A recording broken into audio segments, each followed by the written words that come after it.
On a normal guitar, there are between 120 and 150 note options, and most guitar methods will tell you to memorize every single one. Forget that. I'm going to show you a 3-step process to identify any note wherever you are. Hey everybody, welcome back to the channel. My name is Alex Bourne and I am a pro guitar player and teacher from Minnesota. And today I'm going to show you a 3-step process that I use with all of my students to help them with note identification. So the first thing I do is I illustrate this with a circle. I call this the circle of notes, and I'm drawing a circle because I like to show that G and A are right next to each other. We have 7 letters in our musical system. We have A through G, and then after G it goes back to A. Because most people forget that G and A are right next to each other if you look on the piano or if you look on the staff, and that's why it's helpful to illustrate it on a circle.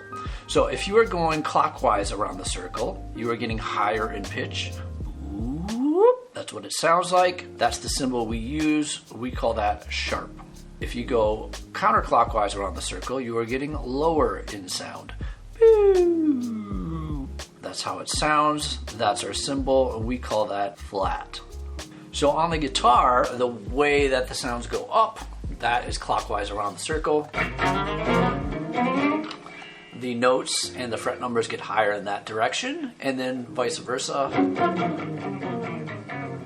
The notes get lower and the fret numbers get lower in that direction. So the way that I find my notes and identify my notes on the fretboard is by how many frets are in between each one. And I also use the open strings as a reference point because we tune those every day, hopefully, and you know what notes you tune those to. So I like to start with B and C and E and F on our circle here because these pairs of notes are different than all the rest. B and C and E and F only have 1 fret in between. So I put a 1 here on the circle. I use an acronym to help people remember the 1 fretters. Big cows eat food. B, C, E, F, 1 fret in between. So let's put that to work. On the guitar, you have an E string, right? Low E. And according to our map, if we go 1 fret sharp, that would be F. That's correct if you check it with a tuner. We also have a B string, or second string. The open string is B, and 1 fret higher is going to be C. That's how it works so far on the guitar. All the rest of the letters have 2 frets in between. So theoretically, we now have a map to find any letter anywhere on the guitar. That's one of my note location drills. That's a different video, and you can exercise that. Basically, we got E, F, 2 frets higher, there's G, 2 frets is A, 2 frets is B, 1 fret is C, 2 frets is D, 2 frets is E, and 1 more fret, you're up to F. So we've gone 1 time around the circle. Now, this is F. Do we both agree? Hopefully. This is G. Do we both agree? Yeah, technically. So what do we skip over here? That would be a sharp or a flat. And which name you use depends on the reference point that you're using. So if you call this F sharp, you're saying that you started with F and moved it up 1 fret. And if you're calling this G flat, you're saying you started with G and moved it down 1 fret. That's all that really means, and it's just 2 names for the same thing. So we'll plot this on our map here. F sharp or G flat. And then plot all the other ones here. We got G sharp or A flat. All the 2 fretters, whoops. All the 2 fretters have 1 fret in between them. So we got A sharp, B flat, C sharp, or D flat, and we got D sharp, or E flat,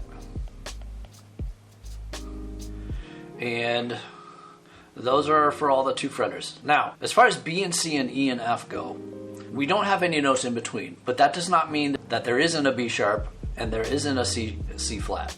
I'll show you why. So remember our rules, and let's illustrate them on the circle here. So sharp is basically one fret higher than something, and a flat is basically one fret lower than something.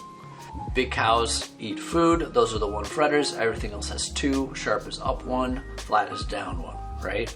So if we started at B and we went one fret sharp, yes, we would have a C, but as we've seen, a lot of these notes have two names for the same thing.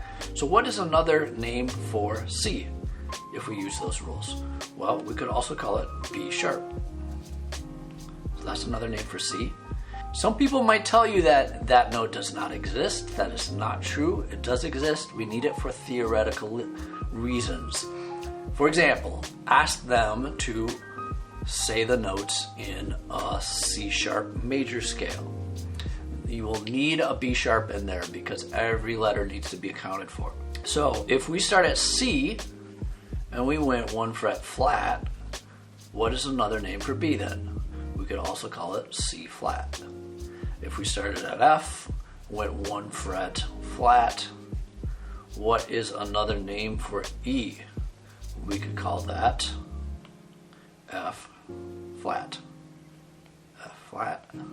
And if we started at E and went one fret sharp, we could also call F E sharp. So that's all the notes that you would find in our system of music, except for double sharps and double flats, but those are exactly what you think it would be. Double sharp is just two frets up, double flat is just two frets down, and those are all the notes we have. So hope that helps you. I know it's helped a lot of my students. Happy note location finding. If you found this video helpful, make sure to check out some of my other recent videos that should be popping up here. Thanks so much for watching. We'll see you next time.